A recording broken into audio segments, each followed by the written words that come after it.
Hello everyone. Designing a garden can sometimes be intimidating. We all need guidelines to help us through the process. So I thought it would be helpful to put together the principles that I've learned over the last 30 years as I've designed my gardens. Today we'll unpack the second principle. This is an incredibly important one as it runs through almost every other design principle. It's the principle of contrast and counterpoint. Contrast is what creates energy. It brings life. In music, another word for contrast is counterpoint. A single note has beauty in and of itself, and that's sound, but two single notes that contrast or play off each other are the beginning of music, and they're what produces emotions in us. Almost all the other principles we're going to look at are based on counterpoint or contrast. Color theory is all about counterpoint. Scale and proportion are about counterpoint. Space, time, mystery, they're all about the contrast between what is and what isn't, and what's here and what's not here, what you can see, what you can't see. A designer of any type's main task is to walk that tightrope of contrast and counterpoint.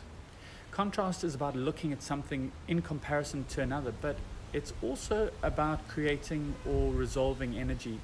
So when you feel hot, you want something cool, or when you see a warm color, you want something cold. If you don't, you maintain a tension between what's there and what isn't. So practically, as an example, when you walk into a space and you feel hemmed in, maybe the walls are close by and maybe quite tall, this evokes the need for openness and space.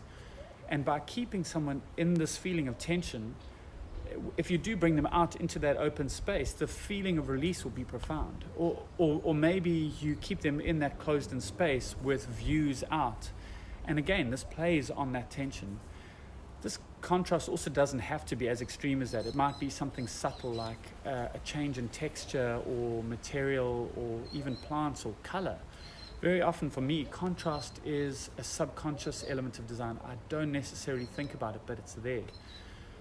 So what some might attribute to principles in their own right, like texture or pattern and rhythm or unity or consistency and shape or form, I believe are just different variations on the principle of contrast. All of these are facets of design, different blades on the handle of contrast. So let's dig into some of those. Texture is something we don't often notice. It's like the musical score in a serious movie. It's something that if it's done right, you don't even notice it, but we feel it. On a primal level, soft textures often cause us to relax, while sharp textures put us on guard. Either way, we may be tempted to feel texture with our hands.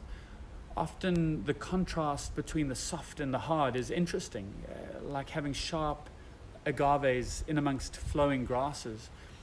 When I first started designing gardens, I knew something was missing, and when I finally put my finger on it, I realized that I generally used too many plants with the same texture, leaving the garden bland and uninteresting.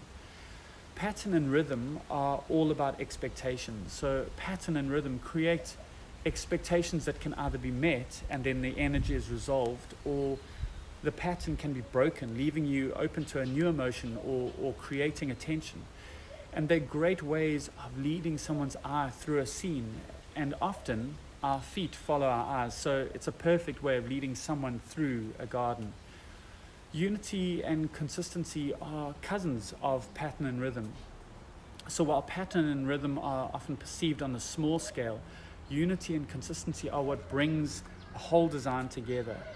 Unity is the result of consistency in your design choices. It's about using similar elements that may not be exactly the same, but are related enough to create echoes of other elements in the space. It might be using a similar stone in your garden that might be seen in the neighboring countryside, or even to what the building is made of. It might be using features that all come from the same time period to give a feeling of authenticity and unity between house and garden. Or maybe it's just a similar theme that runs throughout. Shape and form are like the broad strokes of texture, and they're closely linked to rhythm. We can often use a shape or a plant's form repeatedly through a landscape to create a feeling of peace and consistency. Shape can often be used to lead the eye. So tall columnar shapes might draw your eye up and out of the garden onto the horizon, while flat shapes will often keep your eye focused on what's inside the garden. Interesting shapes can also help add a feeling of playfulness or interest into the garden. And sometimes, along with texture, it can be used to create depth to a landscape. I've often used two different sized plants with the same form, with the larger one close by and the small one further away, to deceive the eye into thinking that the garden is much bigger than it actually is. So contrast and counterpoint are hugely influential. They run through everything else. If you understand this, you're well on your way to creating a successful garden design. If you've enjoyed this video, check out some of the other videos on the channel. I'd appreciate if you'd like and subscribe if you aren't already. Also, drop me a message if you have any questions you want answered or any particular videos you'd like to see. Otherwise, happy gardening.